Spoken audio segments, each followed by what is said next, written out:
There are moments in life when the answer to a prayer arrives in a form you never expected.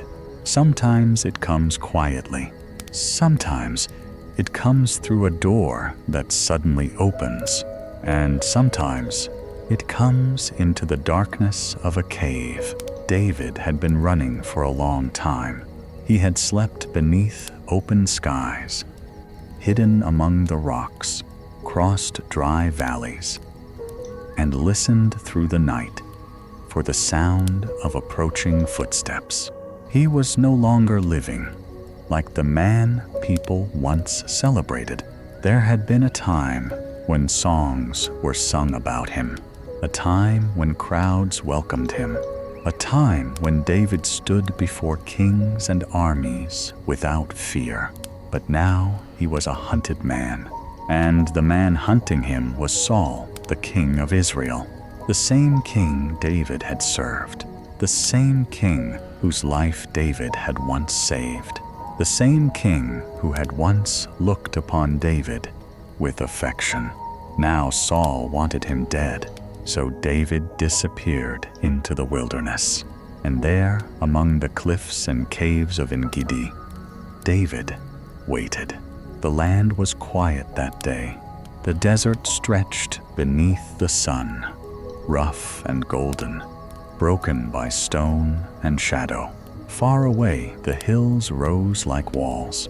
Inside, the rocks were deep plate places where a person could disappear completely, and David was hiding in one of them. He was not alone. His men were with him. They were tired men who had followed David into uncertainty because they believed he was meant for something greater. But they did not know how long the waiting would last. They did not know whether David would ever sit on a throne. They only knew that Saul was coming, and Saul was bringing an army, 3,000 chosen men, 3,000 soldiers moving through the wilderness, searching for one man, David. Imagine the silence inside that cave. The outside world was bright beneath the sun, but inside there was only darkness. The rough smell of stone, the quiet breathing of frightened men, the faint movement of clothing against rock, and somewhere beyond the entrance, an army was searching. David could hear nothing clearly, only the distant sounds of the wilderness. Perhaps the wind moved through the rocks. Perhaps a bird called from somewhere above. Perhaps the men inside the cave hardly dared to breathe. Then something changed. Footsteps.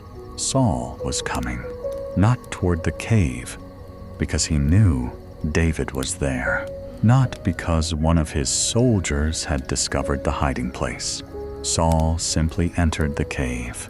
He came inside to rest for a moment, and David watched. The king who had been searching for David was now standing within reach of him. David's men understood what this meant. For years, David had been waiting for the danger to end. For years, he had wondered when God would deliver him, and now the opportunity seemed to have arrived. Saul was alone. His soldiers were outside. The king had no idea that David was watching him from the darkness. David could have ended the chase. He could have taken the sword that hung at his side. He could have stepped out of the shadows. One movement, one decision, and everything could change. His men whispered to him. They believed this was the moment they had been waiting for. They believed God had delivered Saul into David's hands. But David did something unexpected. He moved closer, quietly, carefully. He reached toward the edge of Saul's robe, and with his blade, he cut off a small piece of the king's garment. Then he withdrew into the darkness. Saul never knew. The moment passed. The king eventually left the cave and returned to his men, and David remained inside. But something had changed. David looked down at the piece of cloth in his hand, and his heart was troubled. He had not killed Saul, but even cutting the king's robe had wounded David's conscience. He knew that Saul was pursuing him unjustly. He knew Saul wanted his life. He knew that if anyone had reason to hate the king, it was him. And yet, David would not take the life of the man God had allowed to sit upon Israel's throne. The cave became very still. David's men waited. Perhaps they expected celebration. Perhaps they expected David to say that the danger was finally over. Instead, David spoke quietly. He told them that he would not stretch out his hand against his master, not because Saul deserved mercy, not because David was weak, but because David trusted God with what David could not control. That was the deeper battle. The battle was no longer between David and Saul. It was inside David. Would he take his future into his own hands, or would he wait? Outside, the king was moving farther away. His footsteps faded. The soldiers followed. The wilderness became quiet again. But David knew he could not simply let the moment disappear. He stepped out of the cave, and from a distance he called to Saul. His voice carried across the rocky land. "My lord the king."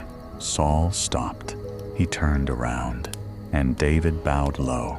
Then he showed him the piece of robe, the proof that David had been close enough to kill him, but had chosen not to.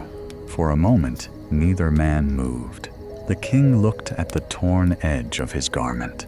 Then he looked toward David, and something unexpected happened. Saul began to weep, because for the first time, perhaps, he understood what David had done. David had possessed the power to destroy his enemy, and he had chosen mercy instead. The wilderness remained vast around them. The evening light slowly settled over the hills, and David stood there with empty hands. He had no sword raised, no crown on his head, no army surrounding him. Only the quiet confidence that God saw what had happened inside that cave. And sometimes, that is where faith becomes real. Not when everything is safe, not when the enemy has disappeared, but when you have the opportunity to take control and choose to trust God instead. The sun began to sink over the wilderness. The shadows grew longer, and somewhere behind David, the cave waited in silence. The same cave that had once been a place of fear had become a place where David discovered something about his own heart. He was still being hunted. His future was still uncertain. Saul was still king, and David was still waiting. But perhaps, for the first time in a long time, David could breathe. The night was coming, and with it came another lesson. A lesson about waiting, a lesson about mercy, and a lesson about what it means to leave revenge in the hands of God. For David, the story was not finished. Not yet. The wilderness became quiet again. Saul and his men had moved away from the cave, but David remained where he was. He could still feel the weight of the moment. Only a few moments earlier, the king of Israel had been within reach. David had held the power to end everything. But now Saul was alive, and David was still running. There was something strange about that. David had done what many people would have considered foolish. He had spared the man who wanted him dead. And yet, as the evening settled over the hills of Engedi, David seemed to understand something that his circumstances could not yet reveal.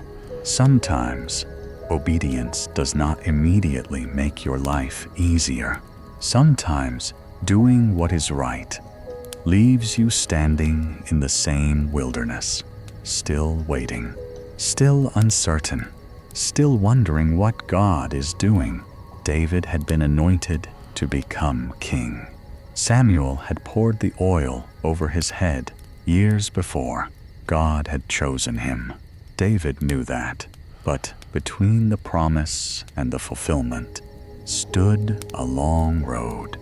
And that road was filled with caves, filled with hiding, filled with nights when David had to sleep, wondering whether the next morning would bring freedom or another pursuit.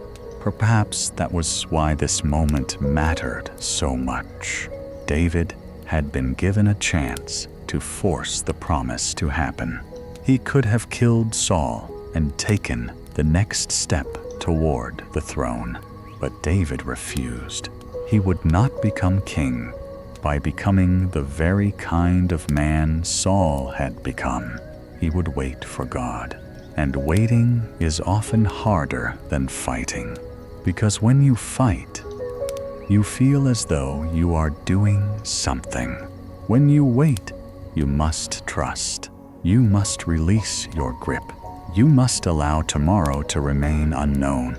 That night, David and his men returned to the darkness of the cave. Perhaps they sat quietly around one another. Perhaps some spoke in whispers. Perhaps others simply lay against the cold stone and closed their eyes. Outside, the wilderness stretched beneath the night sky. The stars appeared one by one, and somewhere beyond the hills, Saul and his army were making camp. David did not know what Saul would do next. He did not know whether the king would believe him. He did not know whether the chase would continue.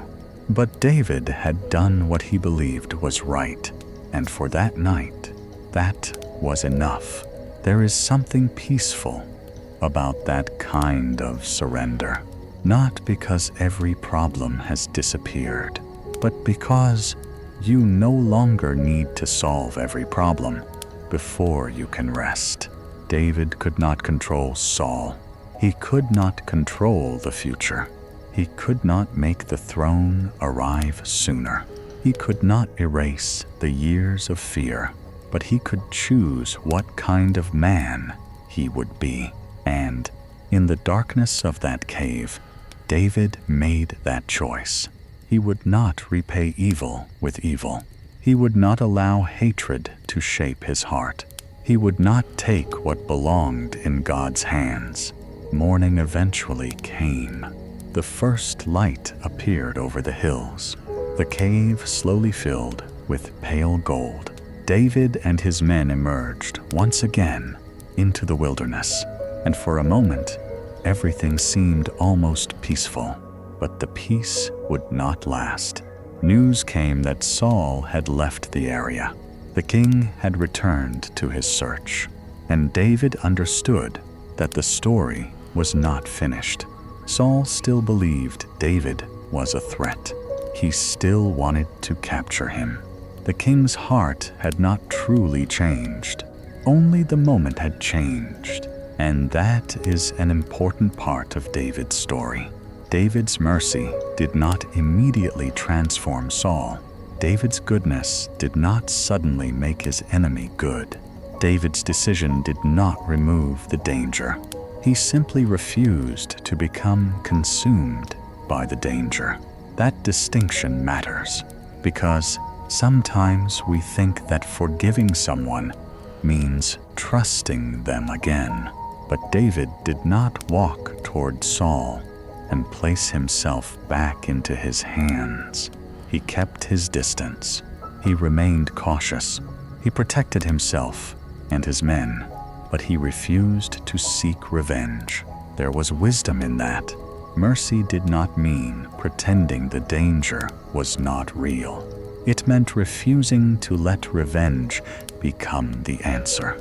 And perhaps that is why this story has remained powerful for so many generations. Because David was not living in a perfect world. He was not surrounded by perfect people. He was not experiencing an easy season. He was surrounded by uncertainty. Yet he found a way to remain faithful in the middle of it. The sun rose higher. The rocks warmed beneath the morning light. The sound of the wilderness returned, and David continued his journey. But somewhere inside him, the cave remained, a place where he had been tested, a place where he had discovered that the greatest battle was not always against the person chasing him. Sometimes the greatest battle was against the desire to take control, against the whisper that says, "If you do not fix this yourself, no one will." Against the fear that says, "If you do not take your opportunity now, you may never get another one." David had heard that whisper. He had felt that fear, but he had chosen another way. He chose to wait, and waiting would become one of the defining lessons of his life. Years later, David would sit upon the throne. He would become the king he had been promised. But the throne would mean something different, because David had learned how to live without it. He had learned how to sleep in caves before sleeping in palaces. He had learned how to trust God before he held power. He had learned how to show mercy while he was still vulnerable. And perhaps that is why the cave was not merely a place of hiding. It was a place of preparation. God was shaping David in the darkness, not through comfort, but through waiting, not through applause, but through silence, not by giving David everything he wanted, but by teaching him to trust the one who held his future. As another evening approached, David looked across the wilderness. The mountains stood quietly in the distance. The wind moved softly through the rocks, and the same darkness that had once frightened him now seemed almost familiar. The cave was still there. The uncertainty was still there. The enemy was still somewhere out there. But David's heart was changing. He was learning that God's timing could be trusted, even when God's timing could not be understood. And somewhere beyond what David could see, another chapter was waiting. A chapter in which the king would once again face the man he feared. A chapter in which mercy would be tested again. And a chapter in which David would have to decide whether he truly believed that God could protect his future without David having to destroy someone else's. For now, however, the wilderness was quiet. The stars would soon appear again, and David could rest, not because he knew what tomorrow would bring, but because he had placed tomorrow into God's hands. There are some battles that can be seen. Armies gather, swords are drawn, voices rise, people run. But there are other battles that happen where no one else can see them. They happen quietly, inside the heart. And for David, that was where the greatest battle was beginning. He had escaped Saul once again, but escaping Saul was not the hardest part. The harder part was carrying everything that had happened with him. Every memory, every night of hiding, every moment of uncertainty, every time he had wondered whether God had forgotten the promise that had once been spoken over his life. David knew he had been chosen. He knew Samuel had anointed him. He knew that one day he was meant to become king. And yet, there were seasons when the promise must have felt very far away. There were days when David could look around at the wilderness and wonder how a man sleeping in a cave could ever become a king. Perhaps you have known something like that. You may know what you believe. You may know that God is with you. You may even believe that your life has a purpose. And yet, there are seasons when your circumstances seem to tell a completely different story. David had the promise, but he also had Saul. He had a future, but he was living like a fugitive. He had been chosen, but he was hiding in caves. And sometimes, the distance between what we believe and what we can see is where faith is tested most deeply. David could have shortened that distance. At least, he could have tried. Saul had walked directly into his hands. David could have ended the problem. He could have taken the sword. He could have stepped out of the shadows. He could have told himself that this was justice. He could have said that Saul had brought this upon himself. He could have remembered every spear thrown at him, every threat, every night spent running, every friend who had been placed in danger because of Saul. He could have remembered the humiliation of being hunted by the king he had once served. And perhaps his men were thinking about those things too. They had followed David into the wilderness. They had lived with uncertainty. They had watched their leader sleep on stone. They had probably dreamed of the day when the danger would finally end. And now Saul was vulnerable. It would have been easy to call revenge justice, but David knew the difference. Justice belongs to God. Revenge belongs to the human heart, and the human heart can be very persuasive. It can take pain and turn it into permission. It can take fear and call it wisdom. It can take anger and call it righteousness. David stood at the edge of that temptation, and he chose differently. He chose not to kill Saul. He chose not to take the throne by force. He chose to leave the timing in God's hands. That choice did not make David weak. It revealed his strength, because strength is not always the ability to destroy. Sometimes, strength is the ability to stop yourself when you have every reason to strike. David had the power to act, but he also had the wisdom to wait. And perhaps that is why the small piece of Saul's robe mattered so much.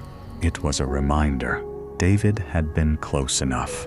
He had been given the opportunity, but he had walked away. The robe was torn, but Saul was alive, and David's conscience was clear. There is something deeply beautiful about that moment. David did not need to prove himself by destroying Saul. He did not need to convince everyone that he was right. He did not need to force God's promise into existence.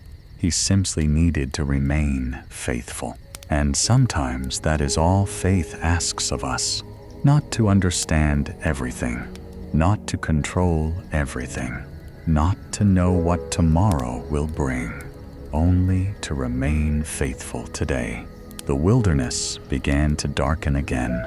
David watched the final light disappear behind the hills. The air grew cooler. The rocks beneath his feet held the last warmth of the day. His men settled into another night, and perhaps David sat quietly for a while. Perhaps he looked toward the stars. Perhaps he remembered The moment Samuel had poured oil upon his head, a shepherd boy, a hidden future, a promise, and then he looked around at the cave. The contrast must have been difficult to ignore.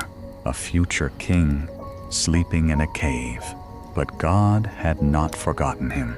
The cave was not evidence that the promise had failed. The cave was part of the journey, and that may be one of the hardest truths to remember when life becomes difficult. A difficult season does not always mean you have taken the wrong path.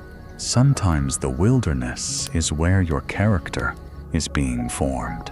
Sometimes the waiting is doing something that the destination could never do. David was learning patience. He was learning restraint. He was learning mercy. He was learning that a person can be wronged without becoming cruel. He was learning that fear does not have to become hatred.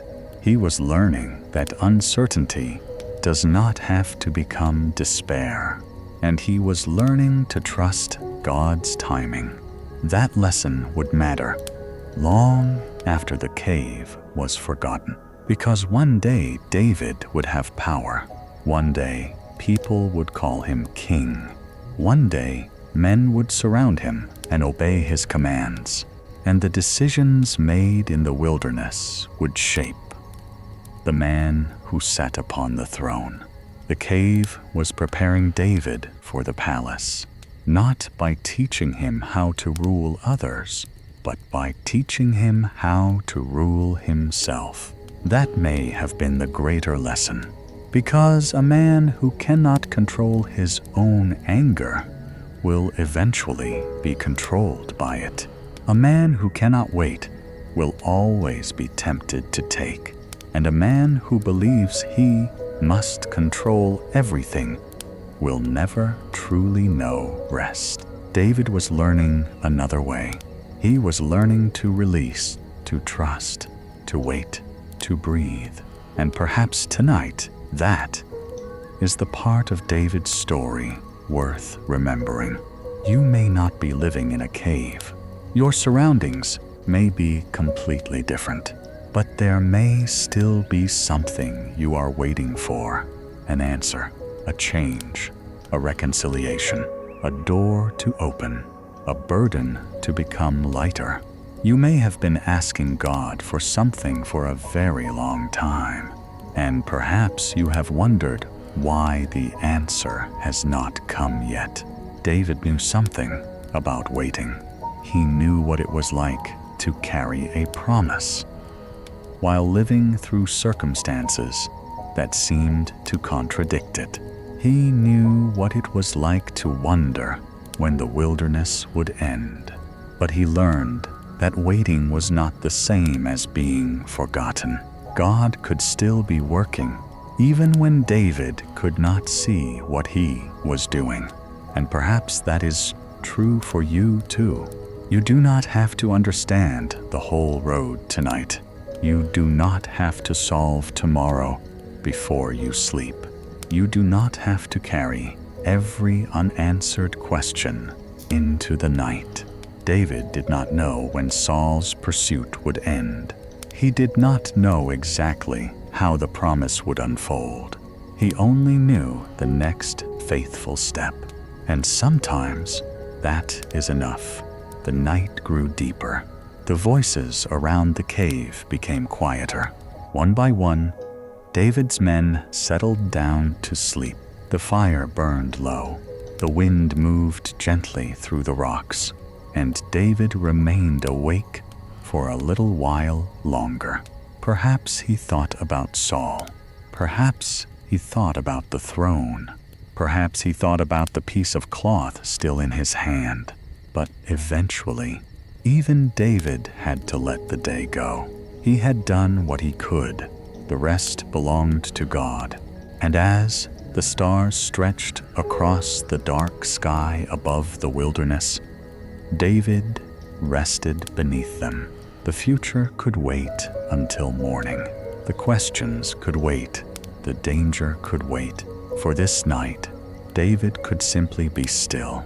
And in the quiet of the cave, he learned again what every weary heart eventually has to learn. You can trust God with what you cannot control. You can release what you cannot change. And you can rest even before the story is finished. David stepped out from the darkness of the cave. The wilderness stretched before him. Saul and his men were already moving away. The king had not yet gone far. David could see him in the distance. For a moment, David simply stood there. He had spent so long hiding from Saul that speaking to him now felt almost impossible. But David knew that silence would leave the truth hidden. So he called out, "My lord the king." Saul stopped. He turned around. The soldiers around him looked toward the hills. David stepped forward. Then he bowed low, with his face toward the ground. Saul looked at him.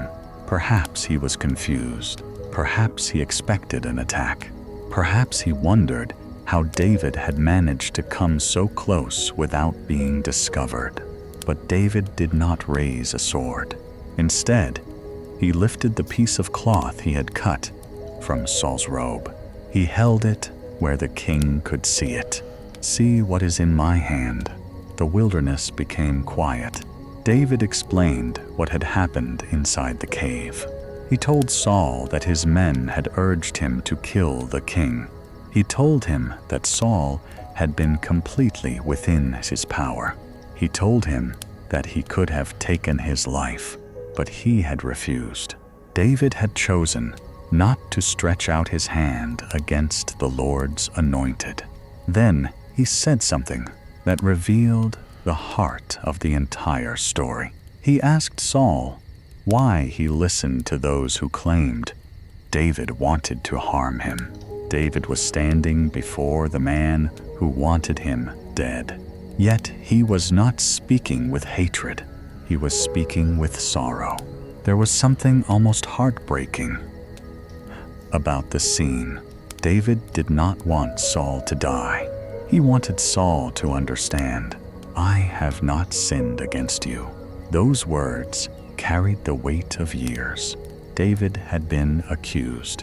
He had been hunted. He had been forced into hiding.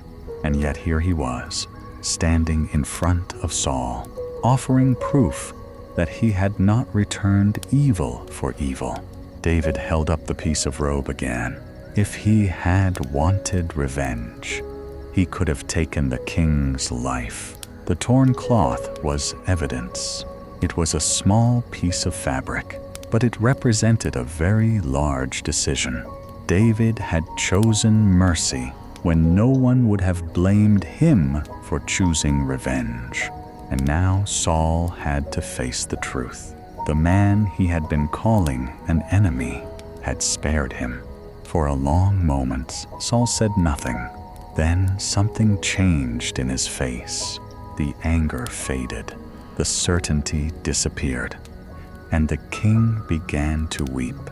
Saul called David his son.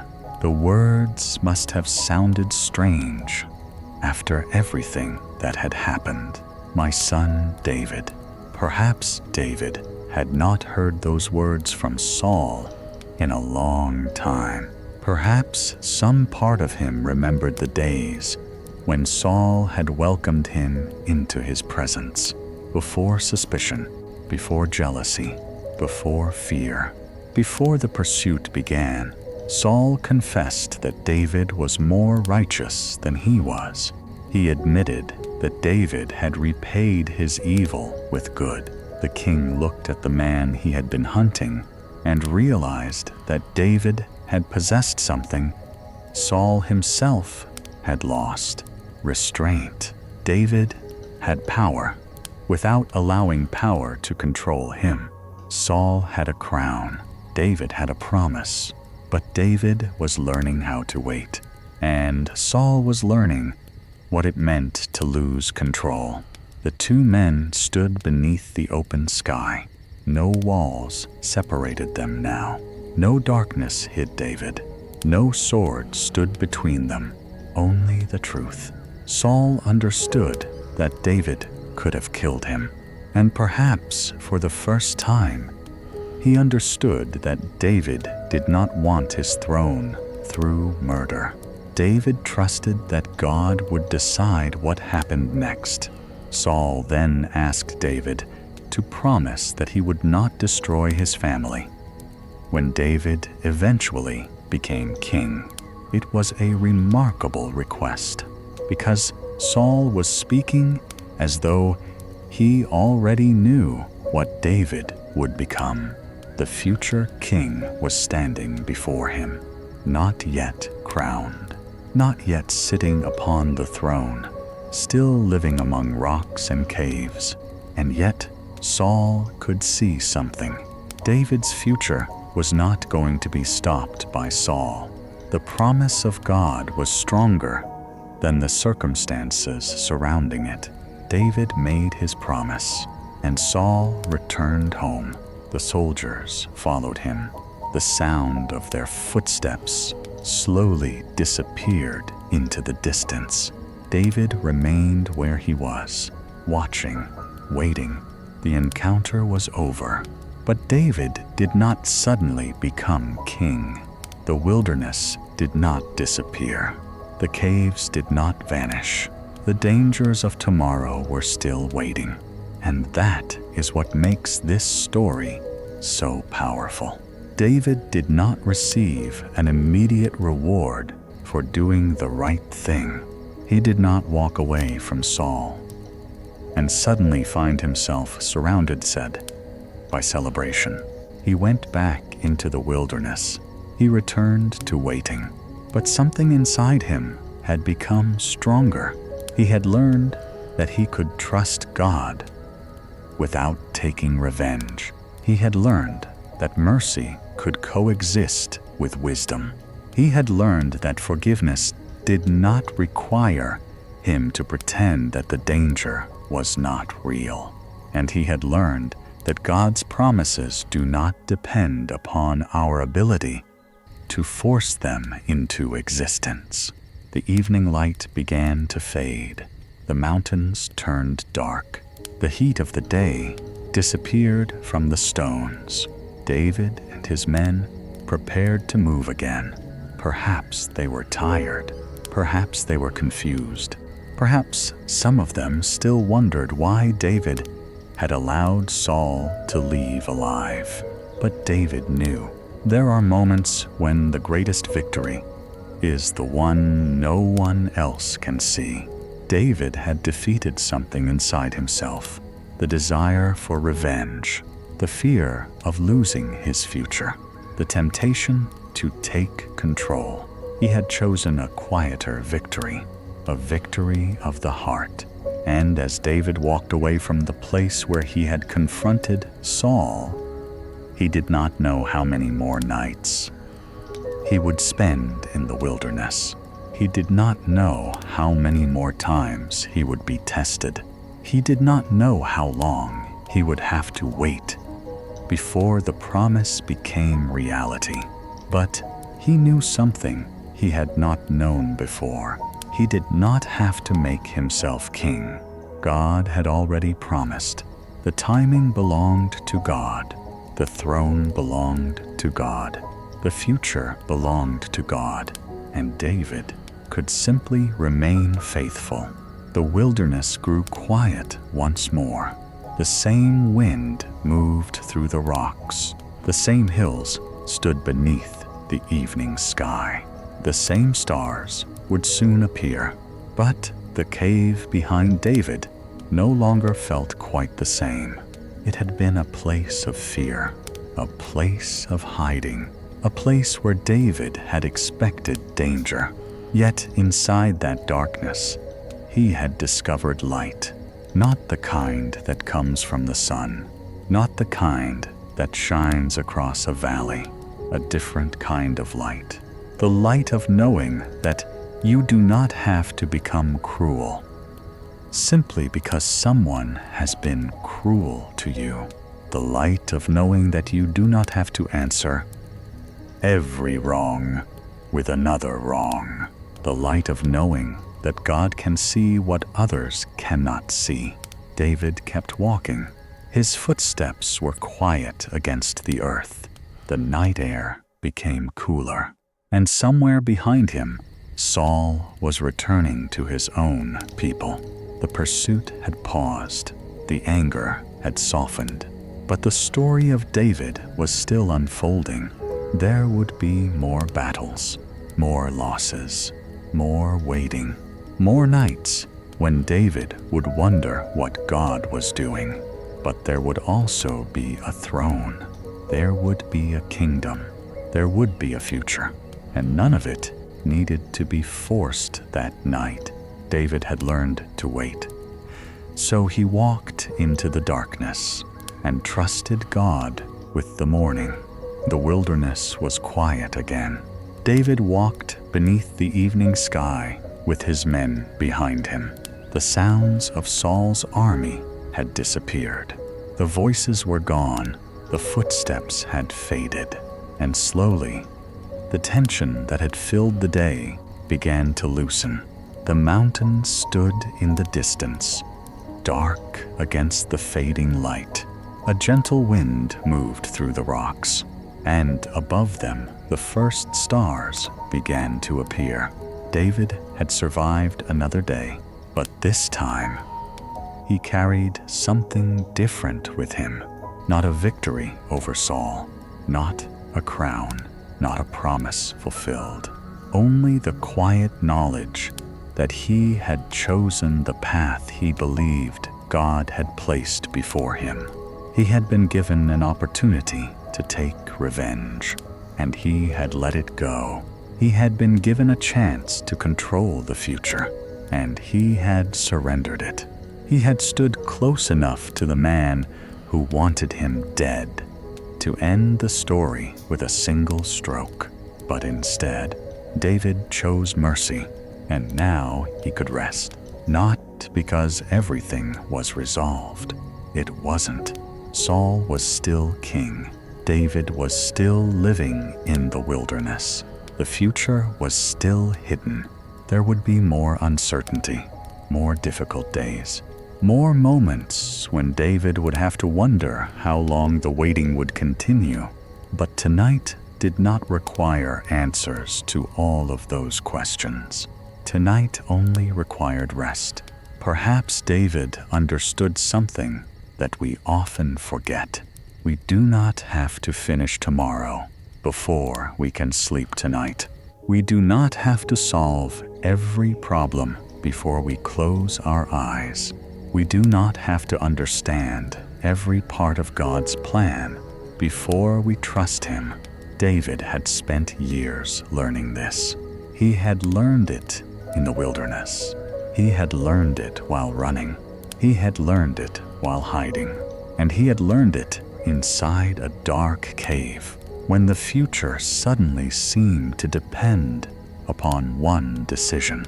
He had chosen to trust, and now the night was falling. The men who traveled with him began preparing a place to rest. Some gathered wood, some settled near the rocks, others looked toward the open sky. The fire was small. Its light touched the faces of the men for a moment before disappearing into the darkness. David sat quietly nearby. Perhaps he looked into the flames. Perhaps he remembered the cave. Perhaps he remembered Saul turning around when he called his name. Perhaps he remembered holding that small piece of cloth. Such a small thing, a torn piece of a king's robe, and yet it had become a reminder of something much greater. David did not have to defend his future with his own hands. God could do that. David did not have to make every wrong right tonight. God could see the wrong. David did not have to carry the burden of deciding what Saul deserved. That belonged to God. And perhaps that is where peace begins. Not when every circumstance becomes peaceful, but when the heart finally stops trying to control everything. The fire burned lower. The wilderness grew darker. One by one, David's men began to rest. The voices became softer. The night became still, and David looked upward. The stars seemed endless. Above him was the same sky that had watched over him when he was a shepherd, the same sky that had covered him when he faced Goliath, the same sky that had remained above him while he ran from Saul. Nothing about the sky had changed, but David had. He had learned that God's presence was not limited to palaces. It was there in the wilderness. It was there in the cave. It was there in the waiting. And perhaps it was there in the silence too. Maybe that is something worth remembering tonight. You may not be where you thought you would be. You may be waiting for something. You may be carrying a question that has no answer yet. You may be living through a season that feels like a wilderness. And sometimes, when the night becomes quiet, those things can feel even heavier. But you do not have to carry everything tonight. You can let tomorrow remain tomorrow. You can let unanswered questions remain unanswered for a few more hours. You can release the conversations you wish had gone differently. You can release the things you cannot change. You can release the people you cannot control. And you can rest. David did not know what Saul would do next. He did not know how long the wilderness would last. He did not know exactly when the promise of God would become reality. But he had learned something important.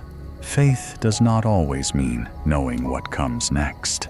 Sometimes, faith simply means knowing who holds what comes next. So David rested. The fire continued to glow. The wind passed softly through the rocks. The night air touched the wilderness. And for a little while, there was nothing David needed to do. Nothing he needed to prove. Nothing he needed to conquer. Nothing he needed to fix. He could simply be still. And perhaps tonight, you can do the same. Let your breathing become slower. Let your shoulders become lighter. Let the thoughts of tomorrow wait outside this moment. You have carried enough for one day. You do not need to carry tomorrow tonight. If there is something you cannot control, place it in God's hands. If there is something you cannot understand, you can leave it there too. If someone has hurt you, you do not have to solve that pain before you sleep. If something has not happened yet, you do not have to force it to happen tonight. David waited, and the God who was with David in the cave was still with him in the wilderness. The same God who saw him when no one else could see him, saw him when he stood before Saul. The same God who knew David's future, knew the path that would lead him there. And perhaps that is enough for tonight. You do not need to see the whole road. You only need enough light for the next step. The wilderness was silent now. The fire had become a bed of glowing embers. The men were sleeping. The stars were bright above the hills. And David finally lay down. The stone beneath him was still hard. The wilderness was still the wilderness. But his heart was quieter. He had released the need to control tomorrow. And so he rested. Perhaps the night passed slowly. Perhaps the wind continued until morning. Perhaps David slept deeply. We do not know, but we know this. The story did not end in the cave. The cave was only part of the journey. The waiting was only part of the journey. The fear was only part of the journey. God was still writing the story. And the same was true for David's life, and it may be true for yours. Tonight may feel unfinished. There may be things you wish were different. There may be prayers you are still waiting to see answered. There may be promises you are still holding on to. But unfinished does not mean forgotten. Waiting does not mean abandoned. Silence does not mean God is absent. Sometimes the deepest work happens quietly. Sometimes God prepares a person before changing their circumstances. Sometimes the cave comes before the crown, and sometimes the wilderness teaches us how to rest before we ever reach the place we have been waiting for. So let the story of David remain with you for a little while. Remember the dark cave. Remember the king who walked inside. Remember the small piece of cloth in David's hand. Remember the choice he made. He could have taken revenge. Instead, he trusted. He could have forced the future. Instead, he waited. And when the night finally came, he rested. You can rest too. Tomorrow will come when it comes. The answers will come when they come. The road will unfold one step at a time. For tonight, you do not need to know everything. You only need to breathe, to be still, and to remember that the one who watched over David in the wilderness is not unaware of you. So let your thoughts grow quiet. Let the day become distant. Let the worries of tomorrow wait until tomorrow. The wilderness is quiet. The fire is fading. The stars are shining above you. And for this moment, you are allowed to rest. You are allowed to let go. You are allowed to sleep. The story is not finished, but tonight you can rest in the hands of the one who holds the rest of the story. Good night, and may you sleep in peace.